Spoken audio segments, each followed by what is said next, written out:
Jika bertemu dia, apa yang paling ingin Anda tanyakan? Apakah soal kinerja atau visi misinya? Atau justru pencitraan memang sudah menjadi salah satu strategi dalam berpolitik? Apakah ia sanggup mengulang sukses dalam membangun kota selanjutnya? Jawabannya ada di Q&A, saya Andini Effendi. Jangan ragu bertanya karena setiap pertanyaan selalu ada jawaban.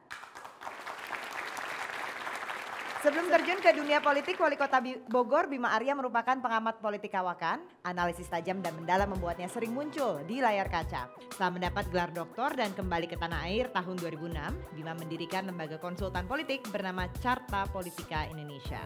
3 tahun berselang, Bima Arya bersama Usman Hariman maju dalam Pilkada Bogor mengalahkan beberapa kandidat lain. Pasangan ini memenang dengan memperoleh 33,14% suara. Nah, alhasil Bima dan Usman memimpin Bogor periode 2014-2019. Langsung saja, ini dia Wali Kota Bogor, Bima Arya. Halo Mas Bima. Terima kasih, selamat datang di Q&A. Silakan duduk Mas Bima. Bagaimana Bogor kabarnya? Masih macet? Masih banyak angkot yang bikin macet di sana? Ada yang masih macet, ada yang udah mendingan. Seperti biasa Mas Bima dan para penonton sekalian, kita selalu ada yang namanya tamu-tamu yang sudah hadir bersama kami. Yang pertama adalah Bang Usman Kansong, ini adalah jurnalis senior. Selamat datang di Q&A Bang Usman. Kemudian ada Mbak Wanda Hamidah yang merupakan politisi Partai Nasdem. Nah, kalau ini beneran warga Bogor, ini adalah Jui Komika. Terima kasih sudah hadir bersama kami di sini. Ngomongin soal Bogor, Bang Bima mau running lagi nih rencananya untuk pilkada nanti. Bagaimana, sudah siap? Insya Allah lagi cari pasangan. Masih katanya waktu itu nyari pencerahan begitu, udah dapat belum pencerahannya? Belum, ya beberapa hari ke depan lah mudah-mudahan. Beberapa hari ke depan, silakan saya buka ke floor siapa yang ingin langsung bertanya. Mungkin saya dong. Oh, warga Bogor tentunya. Warga Bogor dong, langsung warga Bogor dong. ya. Ini adik kelas saya SMA nih. Alhamdulillah masih di aku ternyata. Yang akan saya tanyakan kriteria wakilnya nih seperti apa? Oh cocok. Ada minat. Karena udah tahu di pas-pasan ya. Ternyata. Ya kan. Silakan kriteria seperti apa Kang? Nomor 1 bukan stand up komedian. Wah setuju. Saya pulang aja deh ya. Gini, yang paling penting itu apapun partainya, tapi hatinya sama, niatnya sama, tujuannya sama. Kesamaan niat untuk ke depan, itu aja. Oke, kesamaan niat untuk ke depan Kang Asep. Ya ketika akan memilih modal apa yang sekarang dari Bogor keberhasilannya kan angkot masih macet. Yang terkenal baru Tales Bogor aja. Apa prestasi yang ingin diraih? Sebetulnya yang bisa dan berhak untuk menilai dan jawabannya lebih bisa didengar pasti dari warga Bogor sendiri. Kalau saya yang mengklaim aneh. Jadi kita lihat saja survei. Jadi di Bogor itu ada catatan keberhasilan, ada catatan yang dianggap belum berhasil, ada yang masih belum jelas. Itu harus saya akuin ya. Kita punya beberapa program prioritas, tapi yang selalu dapat diapresiasi di semua survei adalah tata kota yang dianggap lebih baik. Ruang publik lebih banyak, taman-taman, jalur pedestrian baik, fasilitas kesehatan karena kita punya rumah sakit umum daerah sekarang. Tapi yang menjadi catatan paling kritis dari warga adalah betul kemacetan. Dan ini on progress sebetulnya, jadi awal tahun depan sudah mulai bertahap angkot itu diganti konversi menjadi bis ukuran sedang. Oke, kita lihat. Saya ini kebetulan. Tadi Kang Bima kan bicara soal kesuksesan ya yang sudah dicapai selama 3 tahun ini. Aku mau ngucapin selamat juga sih, sukses Bogor sebagai kota paling intoleran nomor 3 se-Indonesia. Semua hasil survei, kritik apapun pasti kita lihat. Ya. Jangan sampai begini, 1, 2, 3 kasus yang sekarang sedang menjadi sorotan, kemudian digeneralisir untuk mencap kota ini sebagai intoleran gitu. Semua kritikan saya terima dengan lapang dada. Ya, tapi saya sendiri termasuk yang nggak nyaman kalau kota kelahiran saya yang sangat saya cintai itu dicap sebagai kota intoleran. Kenapa? Karena dalam sepanjang sejarahnya Bogor itu kota yang sangat kuat bersama dalam keberagaman. Oke, tapi kalau Kang Bima sendiri menyadari nggak kasus-kasus yang pernah terjadi itu memang mencederai prestasi atau misalnya ya itu PR banget buat saya dan saya selalu sampaikan bahwa janji saya sebagai wali kota adalah semua warga tanpa terkecuali harus nyaman beribadah sesuai dengan agamanya masing-masing.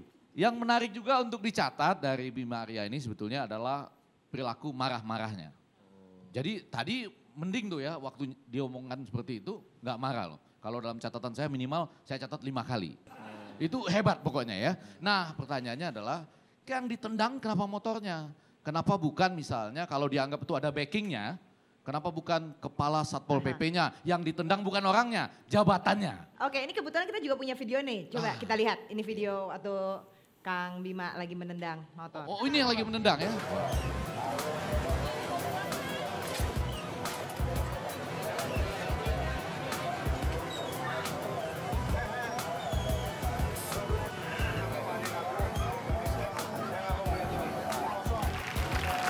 Tuh, kelihatan kan buktinya?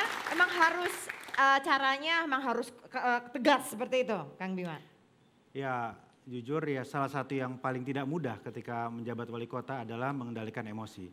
Karena begitu banyak persoalan, begitu banyak persoalan. Tapi saya merasa kadang-kadang harus marah.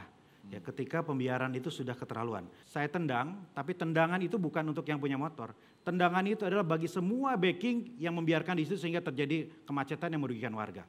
Orang yang memarkir motornya di situ melanggar peraturan daerah ya. Tentu itu kan harus ditegakkan aturan itu, bagian dari hukum. Menendangnya itu, apakah itu bukan perbuatan yang melawan hukum? Nanti sesudah ditendang ditegakkan lagi Pak motornya. Saya ingin tanya, apakah motor yang ditendang tadi, si pemilik motor melaporkan Kang Bima nggak ke polisi? Saat itu tidak. Setiap langkah pemimpin itu pasti ada risikonya. Ya. Salah bicara ada risikonya. Salah melangkah ada risikonya. Salah menendang apalagi. Ya, tapi saat itu saya mengambil risiko itu untuk apa? Untuk satu target yang menurut saya lebih dalam lagi yaitu untuk membuat efek jera bagi orang-orang yang melakukan pembiaran di situ. Tapi terbukti setelah adanya aksi itu memang nggak ada lagi parkir liar. Nggak ada. Kalau di situ sekarang kita lihat situ nggak ada lagi yang parkir di situ. Silakan Pak Komarudin. Saya masuk soal tendang menendang. Oh, masih. Ya masih menarik. Ya. Saya lihat Kang Bima ini orangnya tidak ada potongan tendang menendang sebenarnya. Kalau mau jujur. Pertanyaan saya, tendang menendang yang terjadi itu apakah pencitraan atau memang itu benar-benar dilakukan karena sifat dasarnya? Saya lihat sifat dasar Anda tidak seperti itu. Iya kalau tanya soal aslinya tanya keluarga saya lah aslinya kayak gimana. Atau tanya mantan-mantan barangkali tahu. Ya. Mantan. Banyak kayaknya banyak. Silakan Bang Usman. Kemudian Pak Komarudin. Soal Satpol PP yang diberhentikan itu kepalanya Mas Iya. Bima karena anak buahnya menghisap narkoba misalnya. Nah itu kenapa harus ketua Satpol PP-nya, kepala Satpol PP-nya yang diberhentikan? Padahal kan ini kasus pidana ya, orang kan tidak boleh menanggung perbuatan pidana orang lain begitu. Kenapa harus diberhentikan? Selalu harus ada itu? yang satu, selalu ada yang bertanggung jawab, atasan langsung di situ. Saya pun berasa bertanggung jawab. Saat itu hari itu ketika saya mengumumkan Kasatpol PP saya geser, saya pun push up di situ bersama Satpol PP yang lain. Hukuman bagi mereka, hukuman bagi saya juga. Kira-kira begitu. Oke, kalau misalnya ada kepala dinas yang melakukan hal serupa, apa Mas Bima juga bersedia mengundurkan diri? Ya tergantung konteksnya. Kalau kepala dinas ya itu kan konteksnya pergeseran. Hak kewenangan saya. Ya. Kalau saya kan dipilih langsung oleh warga. Ya tapi persoalannya kan tidak ada yang bisa memberhentikan Anda begitu kan. Nah, Ya. Tapi silakan iya. warga menghukum saya lewat proses kontestasi politik berikutnya. Kan Oke. gitu. Anggap aja ada keberhasilan dari Kang Bima. Nah sekarang banyak anak-anak muda yang berhasil di Republik ini gitu. Kenapa sih nggak nyalonin gubernur Jawa Barat? Oke. Kenapa nggak langsung running? Ya gubernur? memang sempat ada yang mengajak saya untuk berpasangan di Jawa Barat. Partai juga mendukung dan banyak dorongan lah. Tapi rasanya kalau saya maju Jawa Barat seperti meninggalkan banyak piring kotor di Bogor. Tadi Kang Bima bilang masalah angkot ini mau transisikan sebagai bis berukuran sedang gitu ya. Nah apa yang nanti akan Kang Bima perbuat dengan supir-supir angkot yang sudah terlanjur banyak ini? Pertama mereka akan dikemanakan sama Kang Bima? Ya, yang menjadi persoalan kenapa buat macet? Karena nggak bisa diatur dengan baik. Nah, supaya bisa diatur dengan baik, mereka harus berbadan hukum. Jadi ada 3.412 angkot di Kota Bogor. Jadi bukan sejuta angkot, cuma 3.412. Ya. Nah, 3.412 ini sudah menjadi 25 badan hukum. Masing-masing kemudian akan mengatur manajemennya sendiri. Nanti supirnya akan digaji sehingga berhentinya di tempat-tempat yang sudah ditentukan dengan jadwal waktu yang tetap gitu. Nah mereka akan melakukan perjanjian dengan pihak ketiga untuk mengganti angkotnya menjadi armada bis ukuran sedang tadi gitu. Insya Allah awal tahun depan itu sudah mulai berjalan. Jangan Tapi terlalu Kang lama, Bima- jangan terlalu lama juga ya. Kang Bima, Nggak molor. tapi kok sempet bikin sesuatu yang viral juga yang gemes banget gitu dengan video Baby Shark. Itu kenapa bikin itu Kang Bima? Coba kita lihat dulu nih. Ini kita Iya, punya ada. videonya nih. Coba kita lihat. Ada. Iya, Pak. Baby Shark, mana Baby Shark-nya?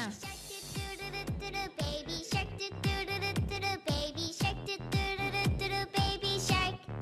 Mommy shark, mommy shark, mommy shark, mommy shark. Oke, jadi itu hari Sabtu kalau nggak salah ya. Pagi-pagi saya di WA oleh Mbak Anissa AHY. Tantangan. Kang, lihat IG-nya. Tantangan. Saya nantang sesuatu tuh, kira-kira gitu.